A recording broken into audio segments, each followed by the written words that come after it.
অনেক পুরাতন ল্যাপটপে আমরা দেখি একটা কমন প্রবলেম সবসময় অ্যারাইজ হয়, সেটা হচ্ছে কি কি অনেকদিন ইউজ করার সাথে সাথে 1 বছর বলো 2 বছর বলো তার কি পারফরমেন্সটা অনেক পরিমাণে ডিগ্রেড করতে থাকে।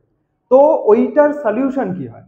ফার্স্ট অফ অল প্রবলেমটা হয় কি কি আমরা যে ডেলি ইউজটা করি তার কারণে অনেক ফাইলস এরকম কি হয় কি উইন্ডোজ স্টোর করে রাখে যেগুলো পুরোপুরি ইউজলেস, আমাদের কোনো কাজে লাগে না। সেইগুলো আমরা একবার দেখবো। ফার্স্ট হচ্ছে আমাদের অপশন রয়েছে কি ক্লিনিং দি টেম্প ফাইলস। টেম্প ফাইলস বলতে হচ্ছে টেম্পোরারি ফাইলস, ঠিক আছে? এইটার জন্য আমাদেরকে কি করতে হবে? ফার্স্টে আমরা করব হচ্ছে কন্ট্রোল প্লাস আর। এইটা দেওয়ার পরে আমাদেরকে রান উইন্ডোটা শো করবে। আমরা এখানটা লিখবো পার্সেন্টেজ টেম্প পার্সেন্টেজ। এই জিনিসটা কিন্তু খুবই ইম্পর্টেন্ট, পার্সেন্টেজ দু সাইডে থাকবে আর মিডিলে টেম্প। নিয়ে ওকে করার পরে আমাদের কাছে একটা তোমার এক্সপ্লোরার উইন্ডো চলে আসবে, যেইটার থেকে আমরা যে কটা ফাইল ডিলিট করতে পারবো সে কটাই ভালো। আর সেকেন্ড অপশন হচ্ছে deleting Windows dot old file.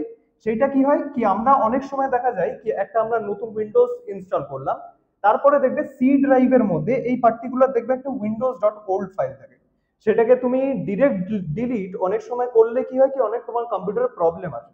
তার কারণে আমি সাজেস্ট করবো কি উইন্ডোজ ডিস্ক ক্লিন আপে যাবে, নিয়ে এখানটা একটা অপশন দেখবে সেকেন্ডেই মোস্ট প্রবাবলি থাকবে তোমার সি ড্রাইভে, যেটা হচ্ছে প্রিভিয়াস উইন্ডোজ ইনস্টলেশন। সিলেক্ট করবে ওইটাকে, নিয়ে ক্লিন। এরকম ভিডিও আরো দেখার জন্য অবশ্যই সাবস্ক্রাইব করো।